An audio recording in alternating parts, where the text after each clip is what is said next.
ये है मेरी पिछले 2.5 साल की कमाई यूट्यूब से, सिर्फ 200 रुपये। और ये है पूरा वॉच टाइम मेरी सारी वीडियो का, तकरीबन 500 के आसपास वीडियो का। और पिछले 2.5 साल से मैं यूट्यूब पर काम कर रहा हूँ और मैंने यूट्यूब से एक भी रुपया नहीं कमाया है। तो फिर भी अभी तक मैं यूट्यूब पर वीडियो क्यों बना रहा हूँ और क्यों टिका हुआ हूँ अभी तक यूट्यूब पर, क्या है इसके पीछे का कारण, यानी कि मेरी जिद का बताऊंगा पर एक कहानी से, जिसकी वजह से मैं जिद्दी बना और शायद यही जिद मुझे कामयाबी भी दिलाए। पर पहले ये देखो, ये है मेरी फास्ट फूड की शॉप, जो दुकान मैंने जॉब छोड़कर शुरू करी थी पर 1 या 2 महीने में बंद कर दी। और ये है मेरी कपड़ों की दुकान, जो मैंने 1 से 1.5 साल में बंद कर दी। और ये है मेरी गली में फेरी मार के कपड़े बेचने की फोटो, जो मैंने कुछ महीने में बंद कर दी। और ये है मेरी चाउमीन की दुकान, जो कि मैंने 6 से 7 महीने में बंद कर दी। और ये नहीं, इसके अलावा काफी ऐसे छोटे छोटे काम थे जो मैंने करे, और मैं उस काम में अपनी जॉब से शायद डबल कमा रहा था। पर क्यों मैं वो काम नहीं कर पाया और क्यों टिक नहीं पाया? पर सोचने वाली बात यह है कि जब मुझे अपनी जॉब से ज्यादा इन छोटे मोटे कामों में पैसा मिल रहा था और आज यूट्यूब पर एक भी रुपया नहीं मिल रहा, तो मैं 2.5 साल से यूट्यूब पर क्यों टिका हुआ हूँ और क्यों वीडियो बना रहा हूँ। आओ बताता हूँ एक कहानी से। ये कहानी है सालों पहले की एक आदमी की, जब उसे पता चलता है कि मेरे घर से 100 किलोमीटर दूर एक पहाड़ी के नीचे करोड़ों रुपए का सोना दबा हुआ है। तो वो आदमी अपने घर से निकल जाता है सोना खोजने के लिए, और वो उस जगह को ढूंढ भी लेता है जहाँ पर सोना दबा हुआ होता है, मिट्टी के सिर्फ 3 फुट नीचे। लड़का तुरंत समय गवाए वहाँ पे खुदाई करना चालू कर देता है, पर खुदाई करते हुए पता चलता है उसे कि यहाँ पे बहुत बड़े बड़े पत्थर है जो वो अपने हाथ से नहीं हटा सकता।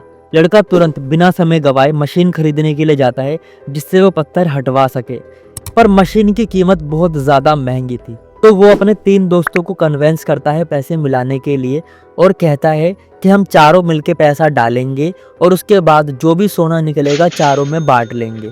वो तीनों दोस्त उस चौथे दोस्त की बात मान के राजी हो जाते हैं और पैसे मिला के मशीन खरीद लेते हैं। मशीन खरीद के वो लोग खुदाई करना शुरू करते हैं, पर 3 फुट की जगह वो लोग 30 फुट खोद देते हैं और सोना नहीं निकलता। वो लोग थक्के चूर हो चुके थे और अब तक उनकी हिम्मत जवाब दे चुकी थी। अब उनको पक्का एहसास हो गया था कि हमारे दोस्त को किसी ने गलत जानकारी दी है, यहाँ पे सोना नहीं दबा हुआ है, अगर सोना होता तो अभी तक मिल चुका होता। वो 3 दोस्त जिन्होंने पैसे मिलाए थे वो अपने चौथे दोस्त को डांटते हैं और बोलते हैं कि भाई तुम्हें किसी ने गलत जानकारी दी है, यहाँ पे सोना नहीं है। और वो लोग उस मशीन को बेचकर वहाँ से अपने पैसे बांटकर निकल जाते हैं। पर चौथा दोस्त, जिसको पता था कि यहाँ पे सोना दबा हुआ है, उसको पक्का विश्वास था कि यहाँ पे सोना दबा हुआ है, वो वहाँ से नहीं जाता, वो वहीं पे रुका रहता है। और जैसे वो लोग जाते हैं, वो आदमी भगवान की तरफ देखता है और भगवान से कहता है कि भगवान, मैं आखिरी कोशिश तक मेहनत करूँगा जब तक मुझे सोना नहीं मिल जाता। और जैसे ही वो 3 दोस्त वहाँ से जाते हैं, चौथा दोस्त कुल्हाड़ी उठाता है और ज़मीन पे दे के मारता है।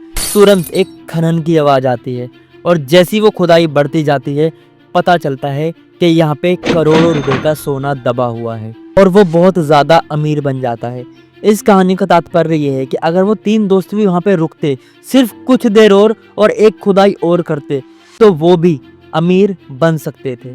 पर वो चौथा आदमी जिसने हार नहीं मानी, अगली कोशिश करी, वो अमीर बना, वो जीता, उसने सफलता को प्राप्त किया। यानी कि कहने का मतलब यह है कि कुछ नहीं पता कि आपकी अगली कोशिश पर आपकी सफलता छुपी हो। और ये बुक पढ़ने का शौक मुझे तब लगा था जब मैं सारे बिजनेस से हार चुका था, मेरा कोई भी काम सफल नहीं हो रहा था, तो मुझे पता चला था कि जिद ही सफलता की चाबी होती है।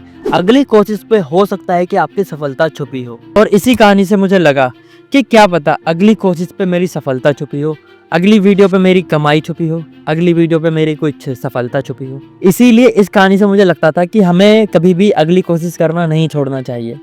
बाकी आपको वीडियो कैसी लगी है कमेंट करके ज़रूर बताना। मिलते हैं अगले वीडियो में, तब तक के लिए बाय बाय।